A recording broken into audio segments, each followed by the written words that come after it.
Olá, eu sou a professora Ana Paula Capraro e eu vou apresentar o trabalho que tem por título Manifestações Patológicas em Estruturas de Concreto Armado, um estudo de caso de uma empresa de engenharia. Esse trabalho ele foi realizado como o trabalho de final de curso dos alunos Carolina, Júlio e Henrique, sob minha orientação. Bom, a apresentação ela está organizada na seguinte forma. Primeiramente, eu vou apresentar uma breve introdução e justificativa para a realização desse estudo, a metodologia empregada nesse estudo, os resultados observados e, por fim, as considerações finais e as referências empregadas nessa apresentação.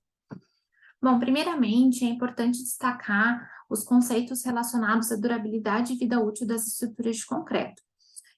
Cada vez mais nós estamos tendo preocupação com a durabilidade das nossas estruturas, pois sabemos que a interação delas com o ambiente faz com que a vida útil seja acometida, seja diminuída.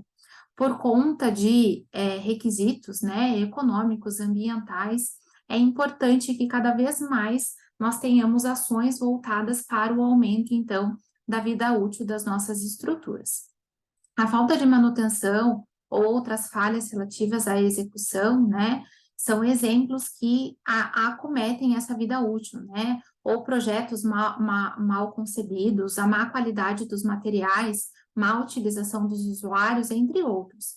Então, atualmente, nós temos essa preocupação em melhorar a condição das nossas estruturas, e o exemplo mais recente aí que nós temos é a publicação da norma de desempenho, que traz essa preocupação no uso das edificações habitacionais, né? O objetivo desse estudo foi sumarizar, catalogar as manifestações patológicas encontradas em um grupo de edificações vistoriadas por uma empresa que será mantida em sigilo na cidade de Curitiba, Paraná. Bom, então, como objetivo, esse estudo, né, se propôs a analisar as manifestações patológicas, né, de um grupo de edificações na cidade de Curitiba, a fim de observar, sumarizar, né, se há alguma correlação em termos de localização, idade, ou algum erro rotineiro que pudesse ser observado, né, com frequência aí nessas edificações, e o período de análise foi do primeiro semestre de 2019 ao primeiro semestre de 2021. Bom, então o estudo trata-se de um estudo de caso, né, com um levantamento sobre as principais manifestações patológicas em algumas obras, algumas estruturas em concreto armado. Ao todo, foram vistoriadas 20 edificações por uma empresa, a qual forneceu os dados dessa vistoria para que esses dados pudessem ser discutidos, tabulados, né? Ali na figura 1 tem-se o mapa de Curitiba, né? E nos pontos em vermelho tem-se os pontos das obras, né? Então, a gente teve uma concentração maior de obras na região centro e norte da cidade de Curitiba. A catalogação e o estudo seguiu o critério da norma de inspeção, né, 16747, onde se classifica, então, as intervenções em patamares de urgência de maior para menor risco, né? Então, foram observados as estruturas que estavam em estado mais crítico para um estado menos crítico. Aqui alguns dos exemplos observados, né? O artigo acaba tendo um número maior de exemplos. Aqui eu tentei concentrar, inclusive, os que foram mais comumente observados. Ali na figura 2 pode ser visto um manchamento e infiltração generalizada no subsolo, que então, pela presença de umidade, por ter uma cortina de aterro por trás dessa contenção, né? Há uma concentração de umidade muito grande. Essa concentração de umidade nos subsolos foi uma manifestação patológica recorrente observada pela empresa. Na figura 3, tem-se o desplacamento e evidente corrosão já pela cor de armadura em pilares da garagem térrea da edificação. Então, um dado que também foi observado com frequência foi desplacamento e corrosão na parte de baixo dos pilares, o que é mais comum pela maior presença de umidade que se dá por conta da ação da gravidade. E na figura 4, fissuras observadas, né, e trincas na face externa do pilar do pavimento térreo, e nesse caso, inclusive, rebaixamento do piso, né, por conta de um adensamento, de um recalque diferencial nesse ponto. Algumas tabulações que foram observadas, né? Então, 30% das obras se encontravam no intervalo de 0 a 10 anos, então eram obras recém-entregues, né? E no outro extremo, né, outras 30% tinham de 31 a 70 anos, então obras mais antigas.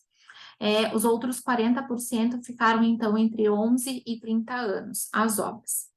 Os percentuais aí observados com relação aos problemas, né? Então, 15% se deu pela má qualidade, por algum problema oriundo da mão de obra. Outros 15% a origem foi no projeto estrutural. Outros 15% puderam ser elencados diretamente à alteração do lençol freático. Aqui em Curitiba, nos últimos tempos, nós tivemos um cenário de uma estiagem muito grande, em que, inclusive, a gente entrou num período aí de racionamento de água, né? E esse período de estiagem fez com que o solo ficasse mais seco e assim cedesse um pouco mais, então muitas obras foram acometidas por esse problema. 10% por uma nova configuração de carga aí que a edificação recebeu, e 45%, um resultado muito expressivo, a falta da manutenção preventiva. E mais uma vez aqui eu faço o link, né, com a norma de desempenho, que tanto destaca a questão da importância aí da manutenção preventiva pelo usuário. Como considerações finais, então, né, as principais manifestações patológicas observadas foram as fissuras e as infiltrações, né? As infiltrações eu destaco que aconteceram na maioria das vezes aí em subsolos, né, pela presença maior de umidade. Muitas fissuras foram justificadas por recalque diferencial, que ocorreram, então, pela estiagem aí das chuvas na cidade de Curitiba, como eu já comentei. A infiltração foi a manifestação mais presente nas edificações, a umidade, né? Dois pontos finais, né? Primeiro, a questão de que muitas obras foi observado a tentativa de um tratamento paliativo sem a procura da causa, então a situação acabou se agravando.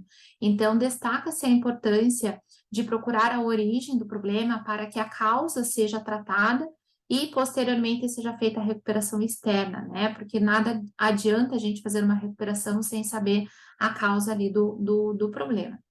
E se nós trouxermos como principal aí contribuição do artigo a questão daquele montante de 45% das obras não tiveram as manutenções preventivas feitas, a gente tem como resultado que cada vez mais as obras estão tendo impacto na sua vida útil, né, por uma falha do usuário em manter a manutenção em dia.